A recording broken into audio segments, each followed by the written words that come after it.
नमस्कार दोस्तों। आज का सब्जेक्ट है रेफ्रिजरेशन एंड एयर कंडीशनिंग, जिसके अंदर आज हम लोग समझेंगे स्क्रू कंप्रेसर। यदि आप इसको समझना चाहते हैं तो वीडियो पूरा देखें। जो भी मैं समझाता हूं उसको ध्यान से सुनने की कोशिश करें। यदि आप रेफ्रिजरेशन एंड एयर कंडीशनिंग के कंप्लीट सिलेबस के वीडियो लेक्चर प्लस पीडीएफ चाहते हैं तो आप हमारी एबी क्लासेस एप्लीकेशन को डाउनलोड कर लें। इसकी कंप्लीट प्रोसेस कि एबी क्लासेस एप्लीकेशन को कैसे डाउनलोड करना है और कैसे इस सब्जेक्ट का कंप्लीट सिलेबस प्राप्त करना है, उसके लिए मैंने एक वीडियो लेक्चर बना दिया है। उस वीडियो की लिंक मैंने डिस्क्रिप्शन बॉक्स के स्टार्टिंग में दे रखी है, उस पर क्लिक करें, उस वीडियो को जरूर देखें। अब चलते हैं, आज के टॉपिक को स्टार्ट करते हैं। तो यहाँ पर एक डायग्राम बना हुआ है स्क्रू कंप्रेसर का। इसकी कंपोनेंट और वर्किंग हम लोग समझने वाले हैं। सबसे पहले कंप्रेसर का उपयोग तो आप लोगों ने पिछले वीडियो में भी मैंने बताया था कि कंप्रेसर का उपयोग होता है जो हमारा एवापोरेटर होता है उससे निकलने वाली लो प्रेशर का प्रेशर को इंक्रीज करना। तो जो कंप्रेसर होता है वह किसके बीच में लगा रहता है? एवापोरेटर और कंडेंसर के बीच में। उसका फंक्शन मैं बता चुका हूं क्या फंक्शन होता है। जो वेपर आती है कहां से? एवापोरेटर से, उस वेपर के प्रेशर को इंक्रीज करना या फिर बढ़ाना और आगे कंडेंसर के अंदर भेजना। अब जो अलग अलग रेफ्रिजरेंट होते हैं उपयोग के अकॉर्डिंग डिफरेंट टाइप के कंप्रेसर यूज किए जाते हैं। उसी में से आज मैं एक टाइप पढ़ रहे हैं स्क्रू कंप्रेसर। तो ये जो स्क्रू कंप्रेसर होता है पॉजिटिव डिस्प्लेसमेंट टाइप कंप्रेसर होता है। कौन सा? पॉजिटिव डिस्प्लेसमेंट टाइप कंप्रेसर होता है। पॉजिटिव डिस्प्लेसमेंट टाइप कंप्रेसर इसलिए बोलते हैं क्योंकि इसके अंदर जो फ्लो होता है लिक्विड का या फिर वेपर का, वह कैसा होता है? कांस्टेंट रेट से फ्लो होता है। प्रेशर में परिवर्तन होने पर इसके जो फ्लो रेट है उसमें कोई परिवर्तन नहीं होता। हमें क्या याद रखना कि फ्लो में कोई परिवर्तन नहीं होता है। यदि प्रेशर कम या ज्यादा होता है या फिर प्रेशर में परिवर्तन होता है तो उसके फ्लो में कोई परिवर्तन नहीं होता है। इस टाइप के कंप्रेसर को हम क्या बोलते हैं? Positive displacement type compressor. यदि प्रेशर में परिवर्तन हो रहा है और उसके फ्लो में भी परिवर्तन हो रहा है तो उसको हम क्या बोलेंगे? Non positive displacement type compressor. अब हम चलते हैं, इसको समझते, ध्यान से समझना कि इसका जो इस टाइप का जो कंप्रेसर है इसका उपयोग किया जाता है। बहुत सिंपल कंप्रेसर होता है जो नॉर्मल अमोनिया रेफ्रिजरेंट है या फिर दूसरा रेफ्रिजरेंट होता है हेलो कार्बन रेफ्रिजरेंट। अमोनिया पे हेलो कार्बन रेफ्रिजरेंट के लिए इसका उपयोग किया जाता है। यह जो स्क्रू कंप्रेसर होता है इसकी जो इफिशियंसी होती है वह जो हमारा सेंट्रीफ्यूगल कंप्रेसर है और रेसिप्रोकेटिंग कंप्रेसर, इनके बीच की एफिशिएंसी लगभग मानी जाती है। अब हम बात करते हैं कि इसका कंस्ट्रक्शन कैसा होता है। तो यहाँ पर आपको कुछ डायग्राम बना दिख रहा होगा, इसको ध्यान से समझना सुनना है। यहाँ पर आपको एक फीमेल रोटर लिखा, क्या लिखा? Female rotor. जो यहाँ पर ये दिख रहा होगा एक, इसको हम फीमेल रोटर बोलते हैं। यह पूरा सर्कुलर होता है और इसके अंदर 6 फ्लूइड्स बनी रहती हैं। जो आपको ये इस तरह की आपको दिख रही होंगी, यहाँ पर ये जो इस तरह की जो बनी हुई है ये 6 लगी रहती है। कहाँ? फीमेल रोटर के अंदर। और दूसरा होता है मेल रोटर। यहां पर आपको दिख रहा होगा दूसरा होता है मेल रोटर, जिसका शेप कैसा होता है? स्टार टाइप का रहता है और इसके अंदर 4 टीथ होते हैं। जैसे दिख रहा है 1 1 2 3 4 टीथ होते हैं। ये दोनों ही रोटर एक सिलेंडर के अंदर, जो देखा हाउजिंग लिखा, अंदर रहते हैं, मतलब फिट रहते हैं। तो हमने क्या समझा? फीमेल रोटर होता है, इसके अंदर 6 फ्लूइड्स रहती हैं।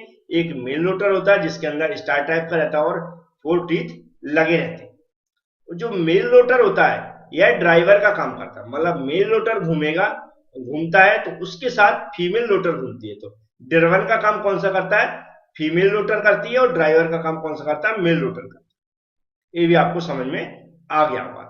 अब जो रेफ्रिजरेंट का आना जाना होता है वह लगभग देखो, ये जो हमारा कनेक्ट रहता है ये वाला हिस्सा जो एक व्यू से दिखाया गया, जो किससे रहेगा? एवोपरेटर से रहेगा। तो अंदर की ओर यहाँ पर सक करेगा, सक्शन पाइप लगा रहता है। क्या आएगा यहाँ पर? वेपर फॉर्म में रेफ्रिजरेंट आएगा। और इंटरेस्ट जो गेट होता है वो ट्रायंगल टाइप का रहता है। जो डिस्चार्ज होता है यहाँ से जो हाई प्रेशर की वेपर बाहर जाएगी, तो इस तरह का रहता है। यहाँ पर नॉर्मली दिखाया गया है कि रेफ्रिजरेंट इस तरह की यहाँ से अंदर आ रही है और इधर बाहर होगी। तो इतना आपको इसके पार्ट समझ में आ गए होंगे। अब जो वर्क कैसे करता है इसको ध्यान से हमें समझना है। इसके अंदर जैसे ही जो रेफ्रिजरेंट वेपर फॉर्म में अंदर आती है, कहां से? एवापोरेटर से जब इसके अंदर आएगी जो हमारा पूरा ये स्क्रू कंप्रेसर बना हुआ है, तो सबसे पहले किसके अंदर आती है, ये जो फीमेल रोटर है, फीमेल रोटर ये घूमता है कि जो हमारा मेल रोटर जब हम चालू कर देते तो ये मेल रोटर घूमने लगता है, तब ये घूमता है, इसके साथ भी हमारा फीमेल रोटर भी घूमने लगता है। तो इसके अंदर जब हमारी वेपर आएगी तो ये फ्लूइड बने, ये फ्लूइड दिख रहे होंगे, ये पूरे भर जाते सबसे पहले, तो ये फुल हो जाते हैं किससे, वेपर से। तब ये घूमते घूमते सारे भर जाते हैं, उसके साथ हमारा कौन सा मेल रोटर भी घूमता है। तो जैसे ही इसके बीच में जो हमारे फ्लूइड बने, तो ये जो हमारे टीथ है, इसके टीथ और जो फ्लूइड्स बने, इस फ्लूइड के अंदर जो टीथ है वह मैश करते हैं, मतलब अंदर इंसर्ट कराते हैं। जैसे ही देखो ये क्या होगा, जब ये हमारा जो घूम रहा है, ये जब हमारा इधर की ओर दूसरा आएगा, तो जो हमारा रोटर घूम रहा है ये क्या होगा, इसके अंदर चला जाएगा, इसके अंदर चला जाएगा। इसके अंदर क्या भरा हुआ, हमारा वेपर भरी हुई है, तो उसको क्या करेगा, पुश करेगा, पिस्टन की तरह काम करेगा। मतलब जो अंदर की ओर धीमे धीमे जाएगा तो पिस्टन की तरह काम करेगा, जैसे पिस्टन काम करती है।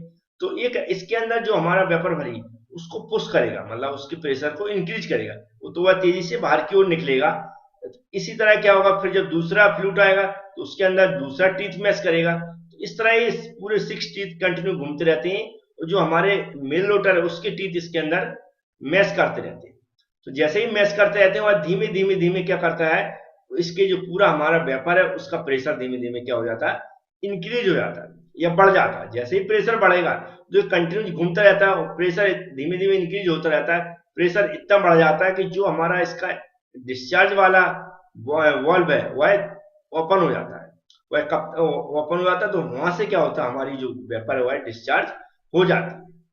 समझ में क्या आया, सिर्फ इतना हमें समझना है कि जो हमारा एक होता फीमेल रोटर, एक होता मेल रोटर।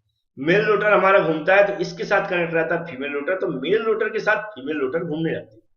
और जो हमारी वेपर आती है वह सबसे पहले जो यहाँ पर फ्लूइड्स बने हुए हैं ये दिख रहे हैं, इसके अंदर भर जाती है। क्या भर जाती है, वेपर। जब वेपर भर जाती है वह घूमती रहती है, तो जो हमारे जब दोनों एक साथ घूम रहे हैं तो मेल रोटर क्या करता है, मेल रोटर क्या है, मेल रोटर के जो टीथ है वह जो हमारे फ्लूइड है इसके अंदर मैश करते हैं, मतलब इसके अंदर इंसर्ट कराएंगे इसके अंदर। जैसे ही आगे को बढ़ेगा तो जिसके टीथ आगे को आएंगे तो जी आगे को बढ़ते जाएंगे, इसके अंदर क्या है, सीधे इंसर्ट कराते हुए जाते हैं वन बाय वन जैसे आगे को बढ़ेंगे। तो जैसे ही मान लो ए आया, इसके अंदर का है, तो इसके अंदर जो वेपर है, वेपर को अंदर की ओर पुश कर देता हूं, पुश करेगा तो इसकी दीवार रहती है, इससे टकराएगा तो उसका प्रेशर, मतलब प्रेशर जब इसके अंदर प्रेशर डालेगा तो उसका उसकी उसकी काइनेटिक एनर्जी भी इंक्रीज होगी, काइनेटिक एनर्जी होगी तो वो एकदम बाहर की ओर आएगा, तो उसको प्रेशर एनर्जी में कन्वर्ट हो जाएगा।